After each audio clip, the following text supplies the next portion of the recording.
Hello and welcome. Today I wanted to give my top 10 tips for new players about how to make gil in Final Fantasy XIV A Realm Reborn.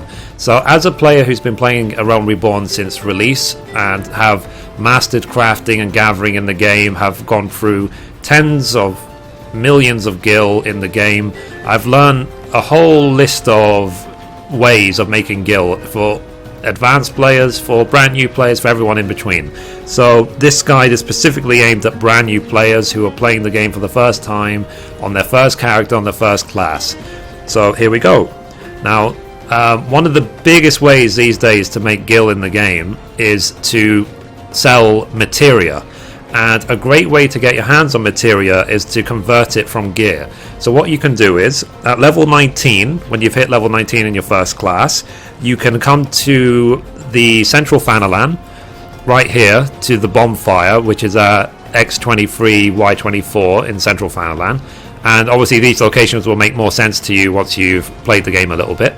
And you can unlock a quest called Forging the Spirit, which I'll link in the description, by talking to this guy. So level 19, you can unlock materia assimilating. And what materia assimilating is the ability to convert gear into materia. So if you look at this piece of gear and you look at the bottom of the description, it says condition 103%, spirit bond 100%, repair level, weaver level 40, stuff like that. The one that we're interested in is the spirit bond. So spirit bonding is a method of it's like an indication of how much you've used an item, depending on how many monsters you've killed or how many things you've crafted, things like that. And once it reaches 100%, you then have the option to right click after you've done the quest, click on here, convert, and then it says once the item is converted into materia, cannot be restored, proceed, and you would say yes. So what you can do is, with any gear you no longer need, you convert them to materia, and the materia is best sold. When you're a new player, do not meld the materia, do not use it for yourself. You'll be replacing your gear all the time, so I would suggest any spare gear you have, which is Spirit Bond 100, convert it, sell the materia. So that's my advice number one. Advice number two is, you have in the game the ability to repair your gear. So eventually the condition of your gear can reach 0%. Now, in order to repair gear, you need to visit a repair person, so a mender. So later on, when you level up crafting, you have the ability to repair your gear yourself, but that's again something later on. So let me just show you what the menders look like. So I'm quickly returning. Now, the menders are available in all towns, all sanctuaries around Eorzea, so you're never far away. So here we go, merchant and mender. So it's the mender bit that we're interested in. You got here repair gear, and you're given the option, should you need to repair gear. It will be listed the gear here and how you need to do it. Now, this is my advice when it comes to repairing gear. Do not repair gear. You know, when you're a new player, the gear is, like I said, replaced so often that you just don't need to. The only time you should repair gear as a new player is when the condition of the gear reaches 0. So if your condition of the gear reaches 0%, then you will lose the stats of that gear and it's now worthless. But do not repair before then, and chances are you'll replace that piece of gear even before it reaches 0%. So that's advice number 2. Number 3, when you are doing the main scenario quest, you will receive a lot of quest rewards, and sometimes, more often than not, you'll receive a reward which you just can't use on your given class, which is just no use to you. So what I recommend, at the beginning at least, is sell all unwanted gear. Do not hang on to gear thinking you might need it in the future. There is no point. Just sell it. So sell all unwanted gear on the market board, and again, you can make some more money. Number 4 is advice. Unlock the challenge log. So at level 14, after you've done the main scenario quest Call of the Sea, you can unlock the challenge log. And what the challenge log is, if I quickly show you, is a list of challenges you can do throughout the week which will earn you bonus gil. So for example, if you do 3 dungeons via the duty roulette, you can earn a 1000 gil reward. Or if you do 5 dungeons during the week, you can get 2,000 guild reward and so on. So that's what the challenge log is. 3 guild hests, 10 guild hests, and so on. So there's guild rewards by completing each of these items, which as a new player you can easily accomplish for the extra guild. So, and I will link in the description how to unlock the challenge log as well, because I have made a guide about it before. Now, the next piece of advice is, the first thing, this is my opinion only, of course, is you should finish your main scenario quest to get to level 50. Because the very first time you are leveling up a character, by going through the main scenario quest, you will be shown throughout all of the world of Eorzea. You'll be taken to all of the locations of the game, and you will be able to see everything, unlock all your teleport points and everything, and you will earn a lot of gil along the way, a lot of quest rewards that you can sell, and so on. So I would recommend doing that first. So getting to level 50 to make some gil along the way. And then, as well, my piece of advice, next piece of advice, number 6, control your expenditure. I would recommend to any new player, do not buy anything.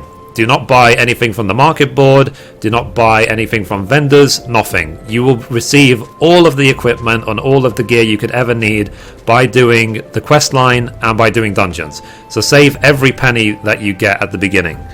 Okay, number 7, use your retainers. So if I quickly return to a city state, I will show you where you can unlock your retainers and how they are used, basically.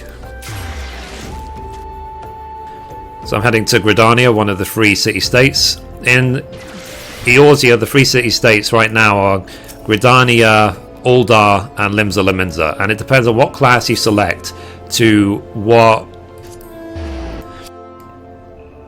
which city you will start in.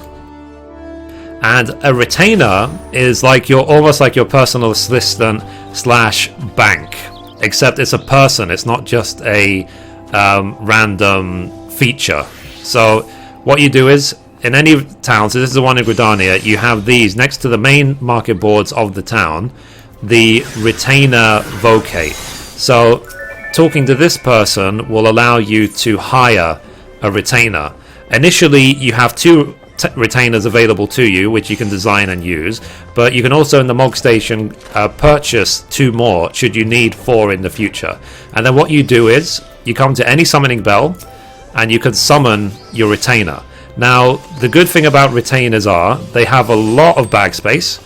So we can see here on my retainer I've got here, she's got all these bag slots which I can use and store items. So to store an item, you simply drag one item to one place to the other, and that's it. So I've moved an item from my retainer to my bags and so on and back and forth. So this is a lot of extra storage space that you can take advantage of. As well, when your retainer sells something on the market board, they will collect your gil for you, and then it's very simple to withdraw. And this is also where you sell items. So you come to your retainer, you say here, sell items in your inventory on the market. And then let's say I want to share these raptor levers. So I drag them here. And then you might wonder, oh, what price should I sell them for? So what you need to do is you need to click this button right here, compare prices. So you click that and it gives you a history of all of the current prices on the market board for the ones selling. And you need to take note, however, the difference between something which is high quality and normal quality. So you can see that this is a high quality item because of this symbol. So what you need to do is when you compare prices, you don't just go for whatever is cheapest. Like for example, I won't just put them up for 850 because my ones are actually high quality. You scroll down the list and you look for high quality, you always sells for more. You see, is it high quality? Yes. So the cheapest high quality on the market right now is 1,750, not the normal quality 900. So what I would do in this case is I would actually list them for 1,000, let's say here 1,725, for example. And you can select the quantity. So I will sell, I don't know, 1, just for the sake of it. and that's it, and then it's on there. So it means that your item will now be listed on the market board in case someone wants to buy it. So take advantage of your retainers, make sure you're always selling things, and the guild will come in. You'll receive a huge message on your screen, literally huge. It will fill up the middle of your screen saying blah blah blah item are sold on the market board for this much gil. Okay, so that's the next thing. So use your retainers, sell, do not buy. Okay, then number 8. My number 8 piece of advice is set a minimum amount of gil balance for yourself. A minimum amount of gil in terms of if you go any less than that, you will not spend any more money until you get higher than that. So I've personally set myself a minimum gil balance of 1 million gil. This is completely how I control myself. So if I'm spending too much gil on certain things like leveling up crafting or whatever, then the second I drop below 1 million gil, I stop everything I'm doing and then I try to make gil again. I do not allow the gil to go any further, because the one thing you do not want to happen when playing an MMO is to have 0 gil or 0 of the money, because then your life will be very hard. Set yourself a minimum. I would recommend at the beginning, to be honest, just set it to like maybe 100,000 gil or something.